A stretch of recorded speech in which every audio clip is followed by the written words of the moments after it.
Hi, my name is Brandon Wimmer, and I'm the Assistant Executive Director of the Wisconsin Academy of Family Physicians. And I'm here today with Dr. Mike Mazzone, who is the Residency Program Director at the Waukesha Family Medicine Residency.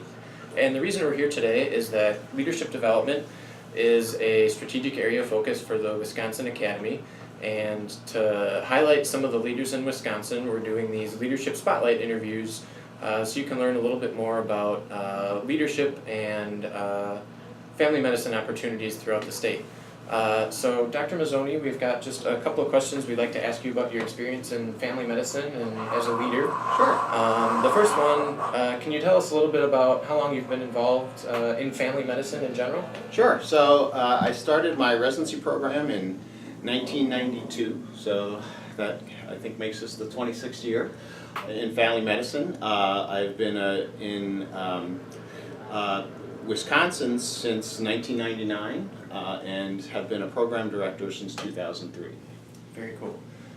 What does leadership mean to you, both maybe in general or even in the context of family medicine? Sure. So obviously if you get down to the core, leadership is getting people to follow you. So that's where you start. And part of that is developing, my view of that is having something that's worth following. So being able to develop programs, develop ideas that people are willing to get behind and help work on.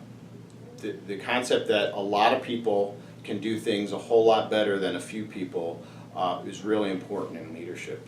You have to be able to have a mass of thinkers, you need a mass of doers in order to really take a project and make it really great. And part of that is having someone who's willing to take the lead on that, to drive that, to help inspire that, and to provide the resources to do that. And so those are some of the things that I think about when I think about leadership. It has to be part hard worker, part example, and part an inspiration to help people to kind of move in the direction that they need to move. Well, I'm glad you made that point. That was going to be my follow-up question is, what are some of those qualities you think make a great leader, but you tied that in really nicely. Can you talk a little bit about, some of your personal mentors and, how they help shape you into both the physician but also the leader that you've become? Sure. So I've been very fortunate to be able to work with some really important people in family medicine, and they've really helped me to understand some of the ways to help move things in the right direction.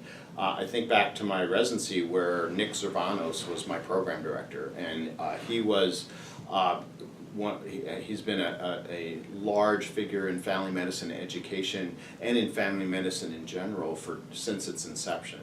And he really taught me a lot about thinking big, not just focusing on the day-to-day, not just focusing on the what you have in front of you, but think broadly.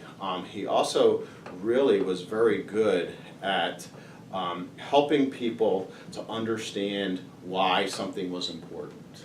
And then the last thing I learned from him is dogged determination, that sometimes things are important and you have to be willing to fight for those things, and you have to be diligent. You have to break through those times of difficulty for something to be successful. Yeah, and there's certainly been a lot of those times of difficulty in family medicine lately, so that's definitely an important quality to have. I think of a more contemporary mentor of mine, Joe Gravel, who's also been very instrumental in advocacy for family medicine, but at both the state and national level. And again, what I learned from him is, it's not always the loudest, it's not always the person who's pushing the hardest, but it's the person who has the right ideas and is willing to stay with them and quietly support them that oftentimes wins the day. And being dogged, being continuing this to have the message driven home, but it not necessarily but doing it in a way that the person is comfortable, and so he taught me a lot in the regards to advocacy at the state and local level.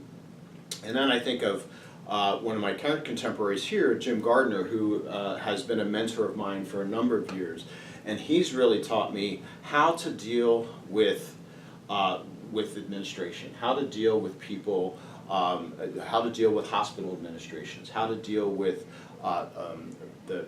how to work in an organization and do it effectively, but still get what you need done. So those have been some of my mentors that have really helped me to grow. Great.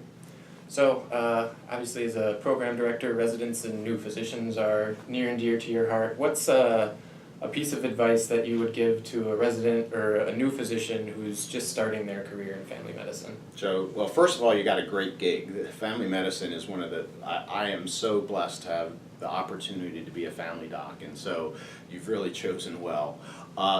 Some advice I would give you is to make sure that in all that you do, that the patient is number one. I think that when you look at for family medicine, what makes us special is our specialty is the patient. Okay, so it's not the heart, it's the patient and their family, and so we specialize in them, in that individual, and that's where you really need to focus on.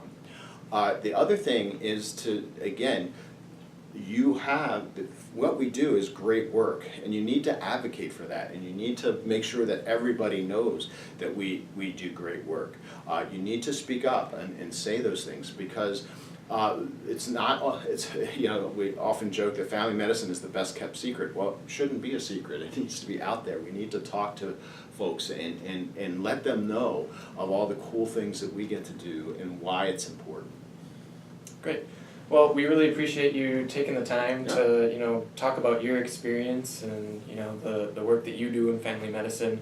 As I mentioned, leadership development we feel like is a really important area of focus for the academy. And if this is a small way that we can reach out to you, our members, to motivate and inform you about all the great opportunities in family medicine and the great work that your colleagues do, we hope that you're able to take something from that and implement it into your practice. Thanks for joining us, and we look forward to continuing to work with you.